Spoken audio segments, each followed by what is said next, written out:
దేవునామానికి మహిమ కలుగును గాక. యేసుక్రీస్తు నామంలో మీ అందరికీ శుభములు తెలియజేసుకుంటున్నాను. ఈరోజు దేవుని యొక్క వాగ్దానం చదువుకుందాం. యోహాను సువార్త 10వ అధ్యాయం 11వ వచనం చదువుకుందాం. నేను గొర్రెలకు మంచి కాపరిని, మంచి కాపరి గొర్రెల కొరకు తన ప్రాణము పెట్టును. దేవునికి మహిమ కలుగును గాక. మరి మన యేసయ్య మంచి కాపరి అని వాక్యం సెలవిస్తుంది. మరి గొర్రెలను కాసే కాపరిని మనము ఈ లోకంలో చూసినట్లయితే ఎంతో చక్కగా గొర్రెలు దారి తొలగిపోకుండా మరి దుడ్డు కర్ర అనేది తీసుకొని నడిపిస్తూ ఉంటాడు. ఒక కర్ర చేతిలో పట్టుకొని అటు ఇటు ముళ్ళ కంచెల్లో కానీ మరి ఇతర ప్రదేశాలకు అది వెళ్ళకుండా, గొర్రెలు వెళ్ళకుండా వాటిని తరుముకుంటూ సరైన త్రోవలో నడిపిస్తూ ఉంటాడు. మనము సహజంగా గొర్రెలను కాసే కాపరిని చూసినట్లయితే మనకు తెలుస్తుంది ఆ విషయం. అయితే ఆ గొర్రెలకు మరి అపాయం కలుగుతున్నప్పుడు కానీ మరి ఇతర జంతువులు వచ్చి ఆ గొర్రెలను ఏమైనా చేయాలనుకున్నప్పుడు కానీ ఆ కాపరి ఆ కర్ర తీసుకొని మరి ఆ గొర్రెలకు ఏ హాని కలగకుండా మరి హానికరమైనటువంటి జంతువుల నుంచి కానీ మరి ఇతర ప్రమాదాల నుంచి కానీ కాపాడుతూ ఉన్నట్లుగా మనము సహజంగా ఈ రోజుల్లో చూసినట్లయితే గమనిస్తూ ఉంటాము. అయితే ప్రభు అయిన యేసుక్రీస్తు ప్రభు అయితే మనకు మంచి కాపరి అని వాక్యం సెలవిస్తుంది. యేసుక్రీస్తు ప్రభు వారు మనకి కాపరిగా ఉంటే మన జీవితంలో ఏం కలుగుతుందో ఒకసారి చూసుకుందాం. కీర్తనల గ్రంథము 23వ అధ్యాయం చదువుకుందాం. దావీదు మహారాజు మరి ఈ కీర్తన రాసినట్లుగా ఈ కీర్తన భాగంలో మనం చదివినట్లయితే గమనించగలం. దావీదు మహారాజు మరి గొర్రెల కాపరిగా మరి కాస్తూ ఉన్నప్పుడు ఆయనకు తెలుసు గొర్రెలు ఏ విధంగా మరి కాపాడేవాడో, ఏ విధంగా మరి పులి, సింహాల నుంచి, ఎలుగుబంటుల నుంచి మరి వాటిని ప్రమాదకరమైన జంతువుల నుంచి ఏ విధంగా కాపాడాడో మరి దావీదు తన జీవితంలో గొర్రెలు కాస్తున్నప్పుడు ఆ ప్రమాదాలు తెలుసు.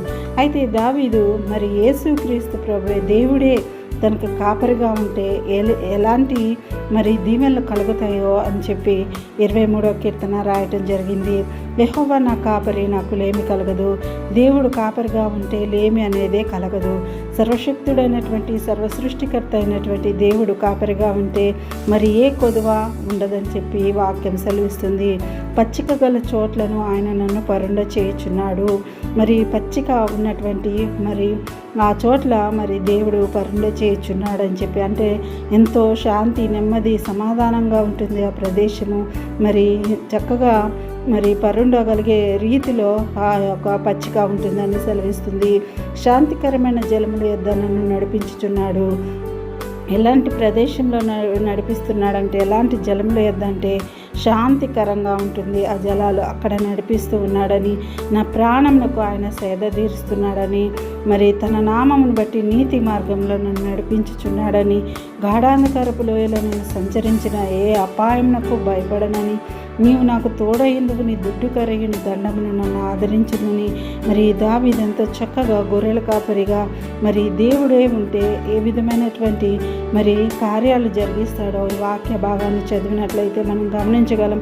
మన జీవితంలో కూడా యేసుక్రీస్తు ప్రభువారు మన కాపరిగా ఉంటే మనకు కూడా మరి ఎంతో ఉన్నతమైన స్థానంలో మనల్ని నడిపిస్తూ ఉంటాడు.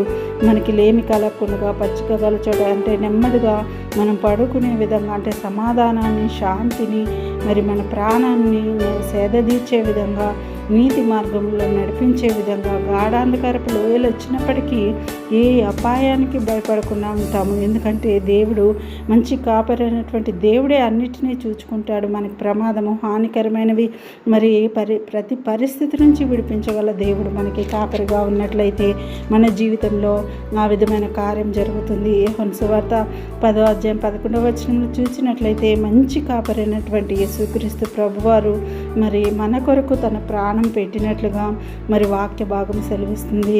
తన ప్రాణాన్నే మన కొరకు పెట్టినటువంటి దేవుడుగా ఉన్నాడు. కాబట్టి ప్రియమైన వారులారా, మనమందరము ఆ మంచి కాపరి యొక్క మార్గంలో నడుచుకుంటూ దేవుని యొక్క ప్రతి విధమైన దీవెనలు పొందుకోవాలని ఆశిస్తూ మీ కొరకు మరి ప్రార్థన చేస్తాను. మహాపరిశుద్ధుడా, మహోన్నతుడా, నీకు వందనాలు, స్తుతులు, స్తోత్రాలు. గడిచిన దినమంతా మమ్మల్ని నీ రెక్కల నీళ్ళు భద్రపరిచిన విధానం బట్టి స్తోత్రములు తండ్రి.